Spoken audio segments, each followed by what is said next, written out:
Dear students, आपका commerce गुरु में स्वागत है। और मैं इस वीडियो में आपको बताऊंगा कि इंटरेस्ट ऑन कैपिटल क्या होता है। तो बने रहें अपने कॉमर्स गुरु रफी सर के साथ। और अब तक मेरे चैनल को सब्सक्राइब नहीं किए हों तो सब्सक्राइब कर दें और पूरा।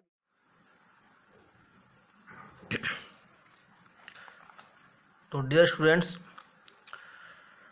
जैसा कि मैं आपसे वादा किया था कि आपको मैं बताऊंगा इंटरेस्ट ऑन कैपिटल ये क्या होता है। इसके पहले वाले वीडियो में मैंने आपको बताया था कि profit and loss appropriation account कैसे बनता है और क्या होता है। लेकिन आज का टॉपिक है इंटरेस्ट ऑन कैपिटल। तो इंटरेस्ट ऑन कैपिटल पे क्वेश्चन करने से पहले मैं चाहूँगा कि आपको meaning of interest on capital बता दूं कि इंटरेस्ट ऑन कैपिटल ये होता क्या है, राइट ना। इसका मैंने थ्योरी आपके पास सेंड कर दिया है और आइए मैं आपको इस वीडियो में समझाने की कोशिश करता हूं कि इंटरेस्ट ऑन कैपिटल ये क्या होता है, राइट ना। तो interest on capital interest on capital refers to certain amount to be paid by the firm to the partners for the investment of capital made by them.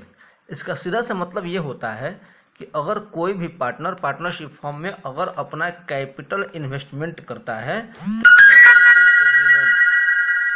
According two agreement उसके capital पर interest भी दिया जाता है। इसका simple सा मतलब यही होता है। और ये फर्म के द्वारा दिया जाता है तो फर्म के लिए इनडायरेक्ट एक्सपेंस है, राइट ना। अब आते हैं इस टॉपिक पे कि the rate of interest on capital is to be provided as a mentioned in the partnership deed. यानी कि किस रेट से इंटरेस्ट ऑन कैपिटल पार्टनर्स को देना है ये पार्टनरशिप डिड में ये मेंशन होता है, राइट ना। लेकिन ध्यान रहे अगर पार्टनरशिप डिड में लिखा है तभी इंटरेस्ट ऑन कैपिटल किसी भी पार्टनर्स को दिया जाएगा, वरना नहीं दिया जाएगा, राइट ना।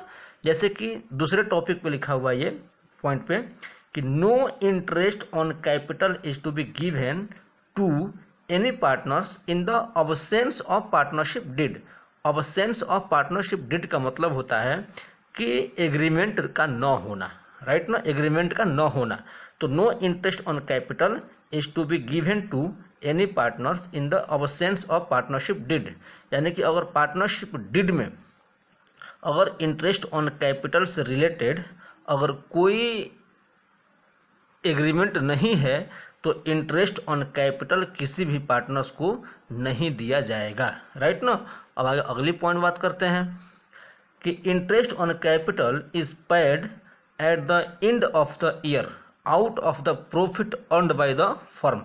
यानी कि इंटरेस्ट ऑन कैपिटल जो है ये पेड किया जाता है at the end of year, यानी कि साल के अंत में पेड होता है out of the profit earned bye the firm.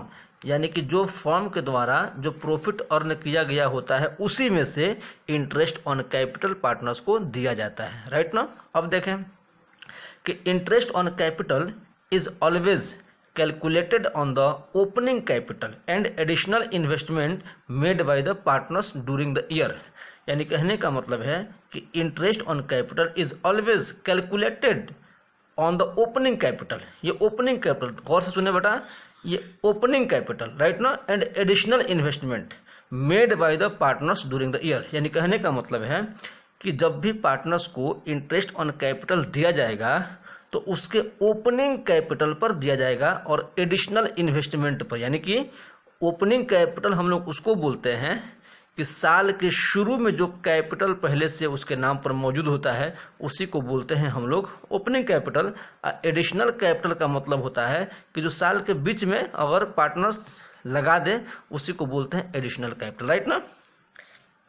तो ये दिमाग में आ गया कि जब भी इंटरेस्ट ऑन कैपिटल लेंगे तो ओपनिंग कैपिटल पर दिया जाएगा, राइट ना। दूसरी बात कि इफ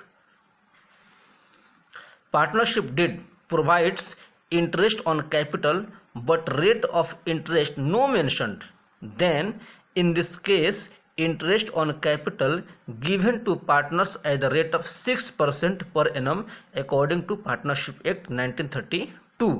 इसका मतलब ये होता है कि अगर पार्टनरशिप डिड में इंटरेस्ट ऑन कैपिटल अलाउ हो कि इंटरेस्ट ऑन कैपिटल देना है लेकिन rate of interest no mention, लेकिन उस रेट ऑफ इंटरेस्ट के बारे में कुछ भी नहीं लिखा है कि कितना परसेंट देना है, तो ऐसे सिचुएशन में इंटरेस्ट ऑन कैपिटल 6% के रेट से पार्टनर्स को दिया जाएगा। इसका मतलब ये हुआ कि एग्रीमेंट में तो है लेकिन किस रेट से देना है ये मेंशन नहीं किया गया है। तो ऐसे सिचुएशन में 6% per annum interest on capital दिया जाएगा according to partnership act 1932। Right ना। अब नेक्स्ट देखते हैं कि calculation of interest on capital. ये इंटरेस्ट ऑन कैपिटल को कैलकुलेशन हम लोग कैसे करेंगे। राइट ना। तो देर आर दो मेथड, दो तरीके से हम लोग इसका कैलकुलेशन करते हैं। Case number 1, when opening capital, देखिए यहाँ पे कैपिटल छूटा हुआ था, मैं यहाँ पे मेंशन कर देता हूँ ओपनिंग कैपिटल। राइट ना। तो when opening capital is given in the question, यानी कि अगर ओपनिंग कैपिटल क्वेश्चन में दिया है तो इंटरेस्ट ऑन कैपिटल तो बड़ा आसान है निकालना, क्योंकि ओपनिंग कैपिटल तो दे दिया है, बस सिर्फ निकाल लेना है। दूसरा कंडीशन है कि व्हेन ओपनिंग कैपिटल इज, देखिए यहाँ भी कैपिटल छूटा हुआ है तो मैं यहाँ पर कैपिटल लिख दिया। राइट ना। When opening capital is not given in the question, तो अगर ओपनिंग कैपिटल क्वेश्चन में नहीं लिखा होगा तो फिर हम कैसे ओपनिंग कैपिटल के बात करेंगे। तो उसके लिए हमें क्या करना होता है कि ओपनिंग कैपिटल का कैलकुलेशन करना होता है। तो आइए देखते हैं कि हम लोग ओपनिंग कैपिटल का कैलकुलेशन कैसे करते हैं। Calculation of opening capital.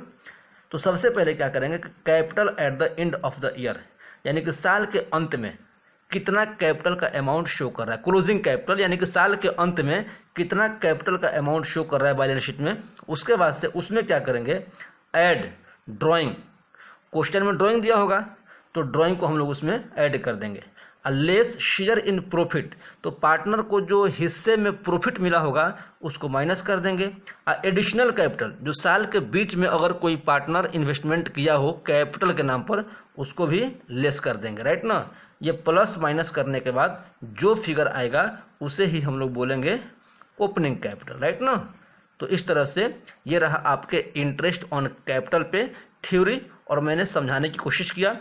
अगर किसी भी स्टूडेंट्स को ये समझने में दिक्कत होगा तो बेटा आप हमें कमेंट करेंगे और हम आपको दोबारा इसको समझाने की कोशिश करेंगे।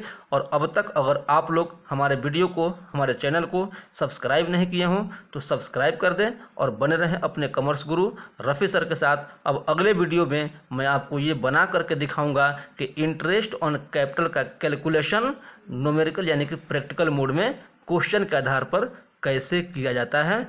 और जब तक के लिए जय हिंद।